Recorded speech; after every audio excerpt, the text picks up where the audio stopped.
Greetings, microscopists. This is Eric Miller, and you've made it to part 11 in our series on how to purchase an electron microscope. This is one that people get blindsided by on a regular basis, but it's something you can avoid. That's why when you buy, you should always check the room specs. So the room you're going to put the electron microscope into is extremely important. You want to make sure there aren't any stray electromagnetic fields floating around, any wild floor vibrations, or even an elevator nearby the room can cause enough ferromagnetic interference to really screw things up. Now, of course, your lower-end tungsten SEMs are not going to be very picky about these sorts of things, whereas your higher-end field emission SEMs, you're going to need to take a bit more care with, and TEMs, of course, you're going to need to be very careful with. Most, if not all, of the major manufacturers will offer to send someone to your site beforehand to take electromagnetic and vibration readings of the room. Now, if you can do this prior to purchasing, that would be ideal, and let me tell you why. All the manufacturers have a set of environmental guidelines which state the minimum requirements for each of their instruments to be able to operate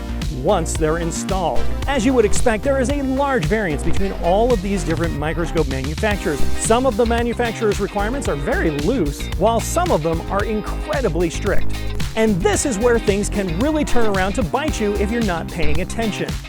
Let me tell you how. I once owned an instrument that had a lot of problems. At one point, we noticed there was a fairly serious issue with the instrument. This issue undeniably fell under the terms of our service agreement. But when we brought it up to the vendor, they came back to us with, not only are we not going to fix it, we're not even going to examine the issue to confirm that there is a problem because your room is out of spec. The out of spec room enabled them to wiggle out of fixing the problem, even though the problem was not being caused by the out of spec room, and even though we had paid for the service contract. In my case, it took almost 2 years of wrangling with this vendor to get them to come and look at the issue, and when they finally did, surprise, yes, it was broken just like we said they did, and they fixed it. But it was a huge, very long headache, all brought on by the fact that our room did not meet their specifications. So my word of warning to you is to be extremely careful when purchasing an instrument that has extremely strict environmental requirements, or any instrument whose requirements don't meet the reality of the room you're putting it in. Well, hey, that's all I got for you this time. Thanks for watching, and please subscribe and share with all your microscopy buddies. And make sure to contact me if you're interested in having me come to your site and teach you how to use your SEM.